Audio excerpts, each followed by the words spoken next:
the future. So Jacob Morley threw a tweet out earlier, Tim, I want to hit on real quick.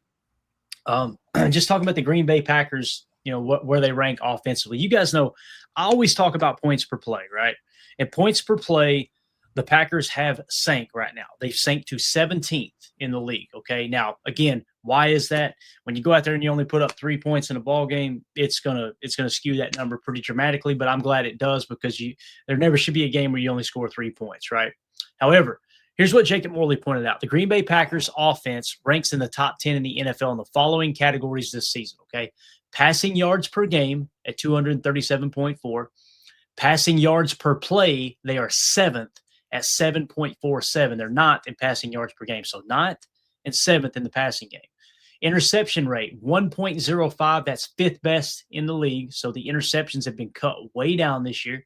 Sacks per pass attempt are 4.90, and they're 7th there. Okay. First downs per game, 20.6. That's 9th best in the league.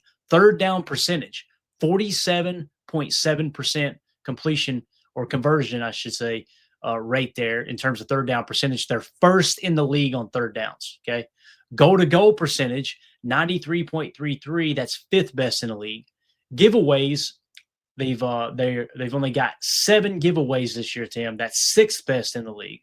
Games with 400 plus yards in total offense, I would imagine they've had 4 of those. That's 3rd best in the league. Plays of 50 plus yards, they've had 3 of those plays. That's 8th best in the league.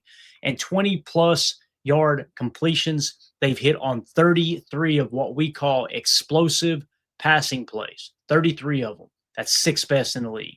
For the people that say that Matt Lafleur isn't aggressive enough and Jordan Love only dinks and dunks, you can't be 6th in the league with 33 explosive passing plays and those two things be true. So again, are these stats somewhat cherry-picked? I can understand the argument that they are. But, guys, when you're cherry-picking 1, 2, 3, 4, 5, 6, 7, 8, 9, 10, I think roughly 10 different stats that I think we would all look – there's not a stat there that I look at and go, that ain't important. They're all important, right? But, again, it comes down to scoring, points per play. That's what's dropped here lately. And we're noticing too, Tim, that points per play is dropping because drives are stalling in the middle of the field. It feels like between the 30 and the 30 is where they're really stalling. But anyway.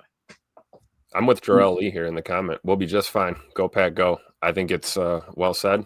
And I agree, when you're cherry picking stats, at least cherry pick the ones that seem to really matter when you're trying to make judgment on a team. And bottom line is we're still top 10, and that's where you want to be. You want to be hovering around that top 10 echelon in the league, especially closing out the second half of your season. Yeah. Chester in the chat said a lot of those stats have a heavy dose of craft in them, though. That's very true, Chester. That's very true. That's a very good point, man. So we'll see if these numbers start to dip or continue to dip as we get on into the season. I will say this, man. On those RPO flats, give me Fitzpatrick or Wiley out there. On those where there's going to be yak involved, and continue to use Musgrave to stretch the field on crossers and climbs and things like that. That's kind of how I would see that, because that was a rough look on that third down. I don't think it made chalk talk, but I would like to go back and find it, and not to pile on Musgrave too much, but it's what we talked about leading up into the week, right? To the Philly game was like, man, Musgrave can get open just as good as Kraft. He'll catch the ball just as good as Kraft. But boy, oh boy, we're going to miss that yak. And we missed it in the very first game that we talked about that, essentially. So, absolutely. Yeah. So, all right, moving along here. Anything else you want to hit on those rankings there, Tim? Anything at all, man? No, I think that covers it. All right, let's move along to a little Jordan Love talk, because, he's getting raked over the coals today. And listen, there's some reasons for him to be criticized. Nobody's saying that there's not, right? He didn't play his best game, in my opinion. That third down, or I think it was a third down, whenever the fumble was, right, with whatever, less than 40 seconds left before half, that was the most important play of the entire game, and it went against the Packers there. And what's crazy, Tim, is if you watch that replay back, he's trying to shovel that ball to Josh Jacobs. If he gets that ball to Josh Jacobs, we're sitting here today talking about, look at this Brett Favre-like play. Yep. But instead we're going, boy, that might have lost us a game. You live and die by the sword, Yeah, that's how football is sometimes, right? I mean, in hindsight's always 2020. We're looking at all 22 and we're freeze framing and we're, slowing it down and analyzing things. I mean, Jay Money's got, less than 3 seconds sometimes to make a decision with the football, and it's just a tough play. But yeah, you're right. We were that close. If it goes our way, we'd be having a different conversation right now. Yeah, no doubt about it, man. No doubt. So here are Jordan Love's numbers that Jacob Morley tweeted out. Jordan Love ranks in the top 10 of the NFL in the following passing categories. All right. Passer rating 103. That's seventh best in the league. Completion percentage 68.9. That's eighth best in the league. Average gain of 7.86. That's sixth best in the league. Interceptions, he's only thrown 3. That's seventh best in the league. Interception percentage is at 1.0. That's fifth best in the league. Passing yards, 2,247 passing yards. That's eighth best in the league. Touchdown to interception ratio, 4.3. That's eighth best in the league. And 25-plus yard completions, 21 of those. That's fourth best in the league. So, again, you're seeing Jordan Love in the top 10 in some very, very, very important statistical categories. It doesn't mean he can't have a bad game. It doesn't mean that he did not see open receivers last night. But you also got to take into consideration the drop by Melton, the ball hitting Christian Watson in the helmet, right? Which Christian Watson, it sounded like they let me know on the NFC North show that he actually came out and said, I got to catch that ball. I got to play that ball. I don't know what I'm doing. I made a mistake, right? So all those things coming into play, though, Tim, man, oh, man. Jordan Love is still putting together a really, really nice season. It's just some of those crucial situations just seem to kind of go against him. But we all know Toyota-thon's right around the corner. And, of course, Matt Lafleur in December is a December to remember there. So That's right. That's right. And, hey, you're not going to be perfect, right? You're going to have a crap game once in a while. It happens. But, again, consistently in the top 10. And like you said, cherry picking categories of statistics that really matter, especially when you're looking at a QB. So, I'll say the same thing I said about this team. I'm not worried about Jay Money. Bounce back game is coming, short week. We go into New York and we're going to handle our business. I'm confident in this team for sure. Yeah. I just did a pick over there with the NFC North roundtable, and the Giants, just on the surface here, guys, they're 25th in scoring offense, 25th in scoring defense, and they're dead last in yards per carry allowed. This would be a game, just like we said before, get the running game going. Like with Carolina, you kind of started to drift away from it a little bit. Stick with the run, get those hog mollies up front, kind of working together and get a little momentum. Don't just try to make them run the football when you're going up against great teams, and then you want to try to pass the ball to show off a little bit, against some of the bad teams. Get out there and run the ball down their damn throat. I don't care if you win by 1 point. Go get that dub. That's what it comes to. Especially like considering Coach Len's comment about, Sean Ryan being our center now and giving us a little extra push in that run game. We know that, Matt likes his inside zone, right? So we're going to need that push from the interior of that O-line. Yeah. Coach Len has another comment I highlighted here. He says, question, why didn't Jacob stay in the A gap in that 4th and 1? It was there, but he tried to bounce it, in my opinion. I can't wait to break this one down tomorrow, Coach, because you and I are on the same page there. Yeah. All the conversation got steered towards they guessed our play, right? They knew what we were running. We should have still ran into the damn gap it was chosen. Now, Josh Jacobs is arguably the best player on offense for the Packers, right? He's a great football player. Great football players make mistakes. In the moment, he hears they're running right here. He's probably thinking everybody's flooding to that area. Yep. Well, the ball snapped, and lo and behold, Tim, if you go back and watch it, and we'll watch it tomorrow, that dude gets pancaked. Jalen Carter kind of holds his ground, plays 2 gaps, works to the left. If he just stays with the running play, you still pick it up.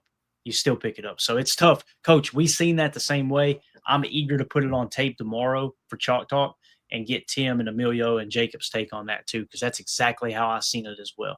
It's unfortunate that the play got called out. But then again, it's 4th and 1. Right. It's 4th and 1. He's sidecar right. This is what gets me about that. I'm going to get angry. People are like, oh, we're so damn predictable that they called the play out. When you're sidecar right, like 88% of the time you're running left. Okay. So your gun, sidecar right, you're probably crossing the face of the quarterback unless you're running counter action with a pulling guard. Why would you do that on 4th down? Right. And it's a 4th and 1. I think you should run the ball in that situation.